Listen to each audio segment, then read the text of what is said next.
And the congressman is joining me right now. He's a friend to our program. It's nice to see you. Good morning. It's good to be with you, Alex. Look, you got a lot of comments on your Facebook page. Tell us about that.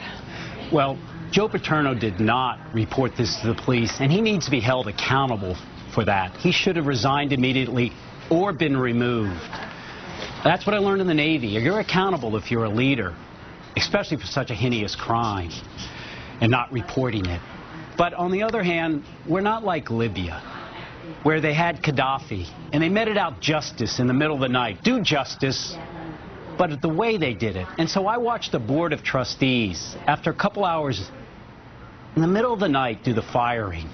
I merely said that they treated this more as a public relations that has for a decade been brewing quietly under them, and they wanted to flick it overboard rather than just doing swift but deliberate justice that makes sure that the victims are taken care of.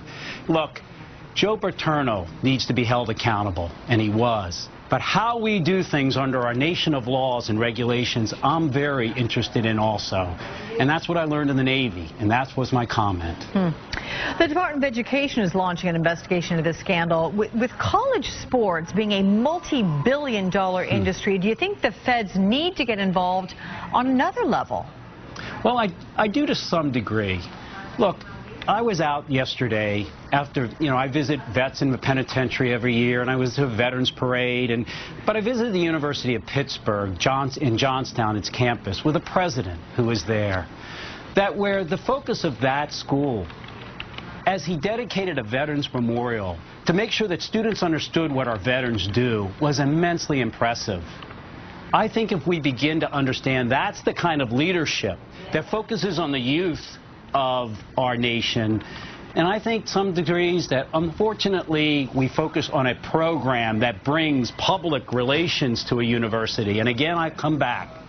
Justice had to be meted out in this case, and it was. But how we do it, not worried about let's protect just the institution, but victims in the future, and let's demonstrate the right way to do things is also important. So yeah, I think we need to look at ourselves exactly as how you said.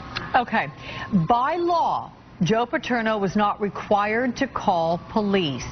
There was an internal discussion, an internal investigation, perhaps, there at Penn State University. It is private property there, right on that campus. I mean, should there be talk now to revise that law? No, I don't. I think that do you hold someone because they're walking down the street and see a robbery and don't report it? Well, that's really kind of extending a bit over there. This was a leader. A man who really does have, I believe, true values. He didn't report it, and he's being held accountable not for the crime, but he's being held accountable because he didn't report it to the proper authorities who really look at it and follow up. That's accountability for your responsibility. Everybody, public institutions across America, from Wall Street to leadership in the Democratic and Republican Party, want to be responsible. They don't want to be held accountable because the technical law says, oh, I didn't have to do that. No. If you're in a position of responsibility, we should be teaching our kids you should be willing to be held accountable for it. And that's why I think Joe should have resigned immediately on his own. Okay. Bonneville, Pennsylvania Congressman Joe Sestak. Thanks for having me on, Alex. Thank you. Glad to talk with you.